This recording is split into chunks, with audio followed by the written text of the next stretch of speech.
Value zone hyper mart ఇప్పుడు మన అమీర్పేట్ లో ఈ సెప్టెంబర్ 18న గొప్ప ప్రారంభం.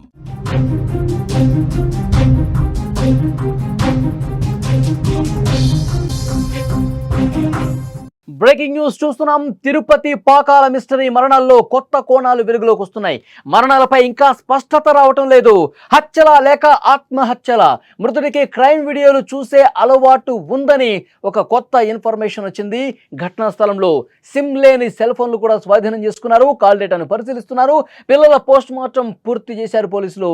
పోస్ట్ మార్టం నివేదిక కోసం ప్రస్తుతం ఎదురు చూస్తా ఉన్నారు. తిరుపతిలో వెలుగు చూసిన 4 మరణాల మిస్టరీపై ఇంకా ఉత్కంఠ అనేది కొనసాగుతూనే ఉంది. మూలవంక అటవీ ప్రాంతంలో దొరికిన మృతదేహాలు హత్యల, ఆత్మహత్యల ఇంకా స్పష్టత రాలా.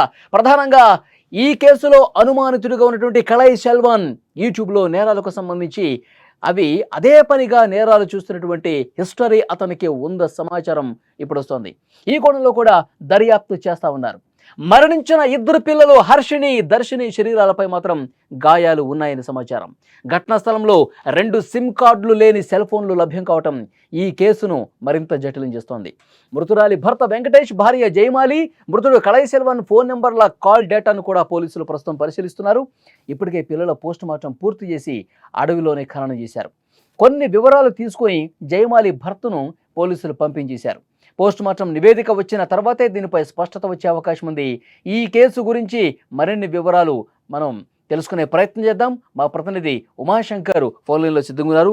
ఉమాశంకర్, ఈ మరణాలకు సంబంధించి ఇంకా కొంత ఉత్కంఠ అయితే కనిపిస్తుంది. కొన్ని విషయాలు బయటకు వస్తున్నప్పుడు కూడా ఇవి నిజంగా చంపేశారా లేకపోతే సూసైడ్ చేసుకున్నారా అన్నది ఎప్పట్లోగా క్లారిటీ వచ్చే అవకాశం కనిపిస్తుంది. కొత్త విషయాలను బట్టి ఈ దర్యాప్తు ఏ విధంగా జరుగుతోంది? ఇది 4 రోజులు అయినప్పటికీ కూడా ఈ మరణాల పైన ఇంకా ఒక క్లారిటీ రాలేదు. అయితే మెయిన్ గా ఏంటంటే అక్కడ తంజావూరు నుంచి తిరుపతికి సంబంధించి అంటే దాదాపు 400 కిలోమీటర్లు ప్రయాణించి ఇక్కడ సూసైడ్ చేసుకోవాల్సిన అవసరం ఏమొచ్చింది ఒక పాయింట్, లేకపోతే ఎవరైనా వచ్చి ఇక్కడ పక్కా ప్లాన్ గా చేసి వెళ్లారా అనే కోణంలో ఇది 2 పాయింట్ల మీదే పోలీసులు మొదటి నుంచి కూడా ఇన్వెస్టిగేషన్ అయితే కంటిన్యూ చేస్తున్నారు. అయితే భర్త ఇచ్చినటువంటి సమాచారం కళై సెల్వన్ అంటే ఎవరైతే జయమాలి మరిది ఉన్నాడో సో అతనికి సంబంధించి కొంత డౌట్ అయితే ఉంది. అతను కూడా క్రైమ్ థ్రిల్లర్స్ చూస్తున్నట్టయితే అక్కడ ఉన్నటువంటి బంధువుల నుంచి వస్తున్నటువంటి ఇన్ఫర్మేషన్, దాంతో పాటు కూడా అక్కడ హాస్పిటల్ రిపోర్ట్ మనకు ఒకటి లభించింది. క్రిష్ హాస్పిటల్ అనేటువంటి ఒక సైకలాజికల్ డాక్టర్ దగ్గరికి అతను వెళ్తున్నట్టు, అతను సైకలాజికల్ గా ఇబ్బంది పడుతూ అతని దగ్గర ట్రీట్మెంట్ తీసుకుంటున్నట్టు మనకి అంటే ఫస్ట్ ప్రైమ్ గా దొరికినటువంటి ఇన్వెస్టిగేషన్ లో అంటే పోలీసులకి సో దాన్ని బేస్ చేసుకుని వీళ్ళు తంజావూరు అని చెప్పి ఐడెంటిఫై చేశారు. సో ఆ హాస్పిటల్ కి వెళ్తూనే ఇతను కొంత క్రైమ్ కి సంబంధించినటువంటి థ్రిల్లర్స్ చూసేవాళ్ళు, యూట్యూబ్ లో కూడా క్రైమ్ వీడియోలు ఎక్కువ చూసేవారు అని కూడా చెప్తున్నారు. సో ఆ రకంగా ఏదైనా ఈ రకంగా మర్డర్స్ ప్లాన్ చేశారా, ఎవరికి డౌట్ రాకుండా మనం అక్కడ చూడొచ్చు.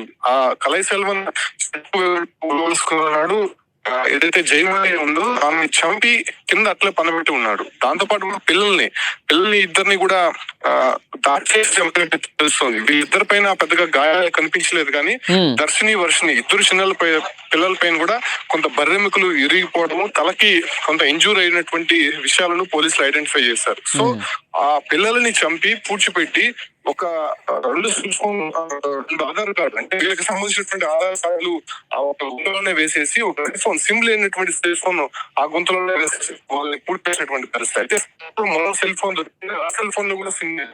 సో ఇవన్నీ కూడా మనం సినిమాల్లోనే చూస్తూ ఉంటాం. సాధారణంగా ఎక్కడైనా టవర్ లొకేషన్ ట్రేస్ అవుట్ చేయాలన్నా కూడా సిమ్ అక్కడ ఉండకూడదు కాబట్టి సిమ్ తీసి ఎక్కడో పాడేస్తూ ఉంటారు. కాబట్టి పోలీసులు కూడా కనుగొనేటువంటి అవకాశం ఉండదు. సో ఆ రకంగా ఏమైనా క్రియేట్ చేసి కళై సెల్వన్ మొత్తం మర్డర్స్ కి ప్లాన్ చేశాడా అనే ఫస్ట్ పాయింట్ పోలీసులు అయితే పెట్టుకున్నారు. ప్రస్తుతం పోస్ట్ మార్టం కి సంబంధించినటువంటి నివేదిక ఇంకా రావాల్సి ఉంది కాబట్టి వచ్చే అవకాశం ఉంది. ఉమాశంకర్, ఈ రిపోర్ట్స్ ఎప్పటిలోకి వస్తాయి అంటారు? అంటే ఇది దాదాపు 20-25 రోజులు అంతా కూడా పూర్తిగా కుళ్ళిపోయి ఉన్నాయి. అక్కడ బ్లడ్ శాంపిల్స్ తీసుకున్నారు కానీ దాన్ని మరింతగా లోతైనటువంటి దర్యాప్తు చేయాల్సి ఉంది ఫోరెన్సిక్ వాళ్ళు. సాధారణంగా ఒక 2-3 రోజుల క్రితం చనిపోతే అక్కడ బ్లడ్ శాంపిల్స్ కానీ లేకపోతే వాళ్ళకు ఉన్నటువంటి కొన్ని శాంపిల్స్ బాడీస్ లో తీసుకుని వెంటనే చేసే అవకాశం ఉంటుంది. బట్ అక్కడ బాడీ మొత్తం కూడా చిందరబందర అయిపోయింది, మొత్తం కుళ్ళిపోయినటువంటి పరిస్థితిలో ఉంది కాబట్టి దాన్ని మరింతగా విశ్లేషించాల్సినటువంటి అవసరం ఉంది కాబట్టి దాన్ని కొద్దిగా లేట్ అయ్యేటువంటి అవకాశం ఉంది. కాకపోతే ఇది 4 మరణాలు కొంత మిస్టీరియస్ గా మారింది కాబట్టి కొంత త్వరితగా తీసుకునే ప్రయత్నం అయితే ఇక్కడ ఉన్నటువంటి పోలీసులు చేస్తున్నప్పటికీ కూడా అటు ఆల్టర్నేట్ గా ఆ 2 సెల్ ఫోన్లకు సంబంధించినటువంటి సిమ్లు కనిపించలేదు కాబట్టి ఆ సిమ్లు ఎవరిది, సో ఆ నంబర్స్ ఎవరిది అనే దానిపైన కూడా ఆ నంబర్స్ వాళ్ళ దగ్గర నుంచి తీసుకొని, దాంతో పాటు కూడా భర్త వెంకటేష్ ఫోన్ నంబర్ కూడా తీసుకొని ఎవరైనా ఈ కాల్ ట్రాన్సాక్షన్ జరిగిందా అనే దానిపైన కూడా పోలీసులు మొదటగా అయితే ఉమాశంకర్ చనిపోయిన వ్యక్తి ఎవరైతే కళైశల్వన్ ఉన్నాడో మరిది, అతనికి క్రైమ్ సీన్లు చూసే అలవాటు ఉంది, యూట్యూబ్లో క్రైమ్ ఎక్కువ చూశాడని చెప్పి ఒక సమాచారం బయటకు వస్తుంది. అది ఎవరు చెప్పారు, ఎవరిని ఇన్వెస్టిగేట్ చేసినప్పుడు, క్వశ్చన్ చేసినప్పుడు ఈ విషయాలు బయటకు వచ్చాయి?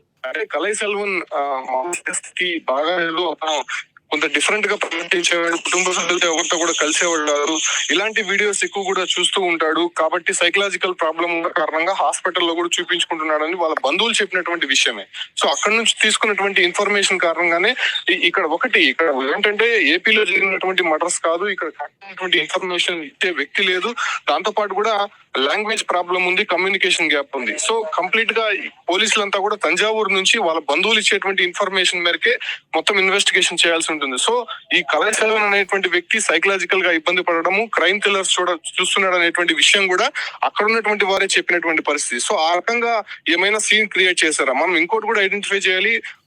టోల్ గేట్ అంటే మెయిన్ నేషనల్ హైవే నుంచి కూడా 3 కిలోమీటర్ల లోపలికి వెళ్ళాడు. దాదాపు 25 రోజుల పాటు అక్కడ ఉన్నటువంటి సవాల్ని ఎవరు ఐడెంటిఫై చేయలేదంటే ఏ రకంగా ఫేస్ ఉంటాడో అనే డౌట్ కూడా రైజ్ అవుతుంది. ఎందుకంటే ఇవన్నీ కూడా క్రైమ్ థ్రిల్లర్స్ అనే చూస్తూ ఉంటారు, ఎవరికి అనుమానం లేకుండా, ఎక్కడ కూడా కనిపించకుండా, అసలు బాడీలు ఎవరికి అంతు చిక్కినటువంటి ప్రదేశాల్లో క్రైమ్ చేస్తే అక్కడ బయటపడే అవకాశం ఉండదు అనేటువంటి విషయాలపైన క్రైమ్ థ్రిల్లర్స్ లో ఎక్కువ కూడా చూపిస్తూ ఉంటారు. సో ఆ రకంగా ఏమైనా క్రియేట్ చేశారన్న దానిపైన కూడా పోలీసులు ప్రధానంగా అనుమానం వ్యక్తం చేస్తారు. భర్తనైతే మాత్రం విడిచిపెట్టేశారు, అతను వేరే కొంత ఇన్ఫర్మేషన్ తీసుకొని వెళ్ళిపోమని చెప్పారు, కానీ భర్త మీద పెద్దగా అనుమానం లేనట్టయితే తెలుస్తుంది. కాకపోతే ఇవంతా చేసింది కళైశల్వనే అనేటువంటి మొదటి అనుమానం అయితే ఉంది కాబట్టి, సో ఆ రకంగా రిపోర్ట్స్ వచ్చిన తర్వాత, కాల్ డేటా బయటకు వచ్చిన తర్వాత కానీ ఒక క్లారిటీ వచ్చేటువంటి అవకాశం లేదు వాళ్ళు.